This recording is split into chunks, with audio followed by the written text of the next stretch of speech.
Focus ന്യൂസിൽ ഇന്ന് നിൽക്കുന്നത് നെയ്യാറ്റിൻകര നിയോജകമണ്ഡലത്തിലാണ്. കഴിഞ്ഞ ദിവസം നെയ്യാറ്റിൻകര നിയോജകമണ്ഡലത്തിലെ LDF സ്ഥാനാർത്ഥിയും അതുപോലെ സിറ്റിംഗ് MLA-യുമായ കെ ആൻസലിനോട് നമ്മൾ നാടിനെക്കുറിച്ച് സംസാരിക്കുമ്പോൾ അല്ലെങ്കിൽ തെരഞ്ഞെടുപ്പിനെക്കുറിച്ച് സംസാരിക്കുമ്പോൾ അദ്ദേഹം പറഞ്ഞത് UDF-നും അതുപോലെ പ്രതിപക്ഷ പാർട്ടികൾക്കും നാടിൻ്റെ വികസനം കാണാൻ സാധിക്കുന്നില്ല, അല്ലെങ്കിൽ നെയ്യാറ്റിൻകരയുടെ വികസനം കാണാൻ അവർക്ക് സാധിക്കുന്നില്ല എന്നുള്ളതായിരുന്നു കെ ആൻസലിൻ്റെ അഭിപ്രായം. ഇതിനെക്കുറിച്ച് നമ്മളിന്ന് സംസാരിക്കാൻ പോകുന്നത് നെയ്യാറ്റിൻകരയിലെ തന്നെ UDF-ൻ്റെ സ്ഥാനാർത്ഥി N ശക്തനോടാണ്. N ശക്തന് ഇതിൽ എന്താണ് പറയാനുള്ളതെന്ന് ചോദിക്കുക. ഒപ്പം തന്നെ LDF ആരോപിക്കുന്ന N ശക്തനുള്ള ആരോപണങ്ങളെക്കുറിച്ചും നമുക്കതിനെക്കുറിച്ച് സംസാരിക്കാവുന്നതാണ്, ചോദിക്കാവുന്നതാണ്. സാർ നമസ്കാരം.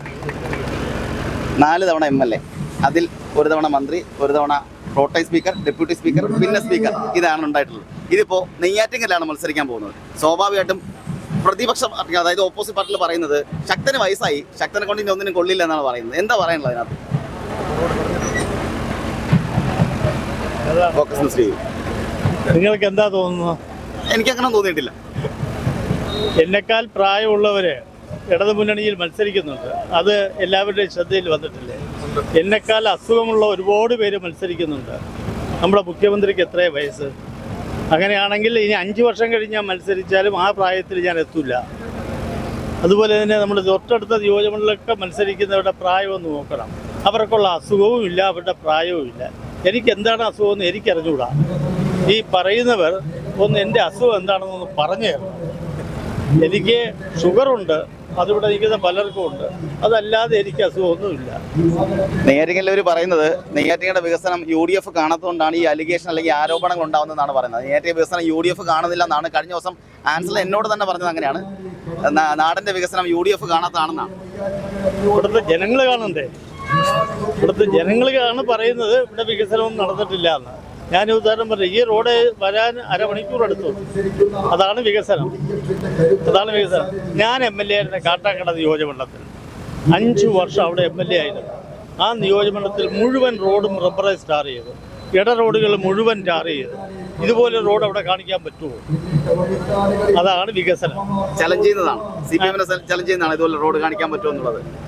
ഞാൻ MLA ആയിരുന്ന സമയത്ത് കാട്ടാക്കട നിയോജകമണ്ഡലത്തിൽ ഒരു റോഡ് ബാക്കിയില്ലാതെ മുഴുവൻ ടാർ ചെയ്തു. നെയ്യാറ്റിൻകര നിയോജകമണ്ഡലത്തിൽ അത് പറയാൻ പറ്റുമോ? ഞാൻ 2 കോളേജ് കൊണ്ടുവന്നു, ഒരു ഗവൺമെൻറ് കോളേജും ഒരു എയ്ഡഡ് കോളേജും. 2 കോളേജ് കൊണ്ടുവന്നു. 29 പാലം ഞാൻ ചെയ്തു, പണി പൂർത്തിയാക്കി. 15 കോടി, 14 കോടി, 12 കോടി വീതം. ഇനി ഗവൺമെൻറ് IT കൊണ്ടുവന്നു, ഗവൺമെൻറ് പോളിടെക്നിക്ക് കൊണ്ടുവന്നു. ഇനി അവിടെ ഇനി ഒന്നും ബാക്കിയില്ലാത്ത രീതിയിലെല്ലാം വികസനം കൊണ്ടുവന്നു. ആ വികസനത്തെയാണോ എന്നെ പഠിപ്പിക്കുന്നത്? എന്നെ പഠിപ്പിക്കാറായിട്ടില്ല. അവസാനമായിട്ട് ഒരു കാര്യം കൂടി, എത്രത്തോളം ആത്മവിശ്വാസം ഉണ്ട് ഇത്തവണ? ഉറപ്പായി ജയിക്കും, ഉറപ്പായി ജയിക്കും. അവസാനം നടന്ന തെരഞ്ഞെടുപ്പിൽ ഡോക്ടർ ശശി തരൂർ 27,000 വോട്ടിൻ്റെ ഭൂരിപക്ഷമാണ് ഈ നിയോജകമണ്ഡലത്തിൽ കിട്ടിയത്. അദ്ദേഹം മത്സരിച്ചപ്പോൾ ഉള്ള അതേ ട്രെൻഡ് ഇന്ന് നിലനിൽക്കുന്നു എന്നാണ് എൻ്റെ വിശ്വാസം. 2021 ഇതേ ഒരു സാഹചര്യമാണ്. അതായത് 2016 ആൻസലം മത്സരിക്കുമ്പോൾ മറ്റുള്ള പഞ്ചായത്തുകളെല്ലാം ഭരിക്കുന്നത് കോൺഗ്രസ് ആയിരുന്നു. ഇപ്പോൾ 2026 വീഴും അതേ സാഹചര്യം ഉണ്ടാവുന്നത്. പക്ഷെ അപ്പോഴവിടെ ആൻസലം ജയിച്ചു കയറുന്നൊരു സാഹചര്യം ഉണ്ടായി. ആൻസലം പറയുന്നത് അതേ സാഹചര്യം തന്നെ ഇപ്പോഴും ഞാൻ ജയിച്ചു കയറുമെന്ന് തന്നെയാണ് പറയുന്നത്. അദ്ദേഹത്തിൻ്റെ ആത്മവിശ്വാസമാണ്. പക്ഷേ എനിക്കങ്ങനെ തോന്നുന്നില്ല. എൻ്റെ വിശ്വാസം ഞാൻ ജയിക്കുമെന്നാണ്. ഇവിടുത്തെ ജനങ്ങൾ മുഴുവൻ പറയുന്നത് ഞാൻ ജയിക്കുമെന്നാണ്. ഒരു കാര്യം കൂടി, താരപ്രചാരകർ വേണ്ട എന്നൊരു പറഞ്ഞു. അതായത് താങ്കളുടെ പ്രചരണത്തിന് താരപ്രചാരയുടെ ആവശ്യമില്ല, ഞാൻ മതി എന്നൊരു അങ്ങനെ പറഞ്ഞായിട്ടൊരു പ്രസ്താവന കേൾക്കേണ്ട അല്ലേ? ഞാനങ്ങനെ പറഞ്ഞിട്ടില്ല, ഞാൻ പറയുകയില്ല. ആരാ പറഞ്ഞത്? അല്ല, അങ്ങനെ ഒരു സാധനം കേൾക്കുന്നുണ്ട്. ഇല്ല, ഞാൻ പറഞ്ഞിട്ടില്ല. അങ്ങനെ ഞാൻ പറഞ്ഞതായിട്ട് നിങ്ങൾക്ക് കാണിക്കാൻ പറ്റും? ഞാൻ പറയാത്ത കാര്യം വെറുതെ എൻ്റെ ചുമലിലെടുക്കും. ഞാനങ്ങനെ പറഞ്ഞിട്ടില്ല. പറയാവുന്ന കാര്യങ്ങൾ എന്തൊക്കെയാണെന്ന് എനിക്കറിയാം, അത് ഞാൻ പറയും.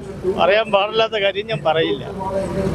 ഇത്രയും ഉയർന്ന സ്ഥാനത്ത് ഇരുന്നിട്ട് വന്ന ആളല്ലേ, 4 പ്രാവശ്യം MLA ആയ ആളല്ലേ, മന്ത്രിയായിരുന്ന ആളല്ലേ, സ്പീക്കറായിരുന്ന ആളല്ലേ. ഏതൊക്കെ കാര്യങ്ങൾ പറയാം, ഏത് പറയാൻ പാടില്ല നല്ലവണ്ണം എനിക്കറിയാം. Thank you. 40 MLA-മാരെ നിയന്ത്രിക്കാമെന്നുണ്ടെങ്കിൽ പിന്നെയാണോ? ശരി, താങ്ക് യു. വിജയാശംസ. നെയ്യാറ്റിൻകര നിയോജക മണ്ഡലം UDF അനായാസം ജയിച്ചു കയറുമെന്ന് പ്രത്യാശിക്കുന്ന ഒരു മണ്ഡലം കൂടിയാണിത്. അവിടെ നമ്മളിന്ന് ശക്തനോട് സംസാരിക്കുമ്പോൾ നമുക്കിതിന് മനസ്സിലാകുന്നത് ശക്തനിവിടെ അതിശക്തമായി ജയിച്ചു കയറുമെന്ന് തന്നെയാണ് ശക്തന് ആത്മവിശ്വാസമുള്ളത്. ഇത് തന്നെയാണ് ഇവിടുത്തെ കോൺഗ്രസിൻ്റെ പാർട്ടി പ്രവർത്തകരും പറയുന്നത്. മറ്റൊരു പ്രധാനപ്പെട്ട കാര്യം, ആൻസലൻ പറയുന്ന ആരോപണങ്ങൾക്ക് ശക്തൻ പറയുന്ന മറുപടി എന്ന് പറയുന്നത് ഇവിടെ ഞങ്ങൾ മാത്രമല്ല വികസനം കാണാത്തത്, നാട്ടിലെ ജനങ്ങളും വികസനം കാണുന്നില്ല എന്ന് തന്നെയാണ് പറയാനുള്ളത്. മാത്രമല്ല ഇവിടെ ശക്തൻ എടുത്തു പറയുന്ന മറ്റൊരു പ്രധാനപ്പെട്ട കാര്യമുണ്ട്, CPM-നും അതുപോലെ LDF-നും വികസനം പറയാനില്ലാത്തത് കൊണ്ടാണ് തൻ്റെ പ്രായത്തെ കളിയാക്കുന്നതെന്നാണ്. തന്നെക്കാലം പ്രായമുള്ള പിണറായി വിജയനാണ് മുഖ്യമന്ത്രി സ്ഥാനാർത്ഥി എന്നുകൂടി ഓർക്കണം എന്നുകൂടി ഇവിടെ ശക്തൻ പറഞ്ഞു വെക്കുന്നുണ്ട്. ക്യാമറമാൻ ശ്യാംകുമാറിനൊപ്പം Badusha Jamal, focus news TV.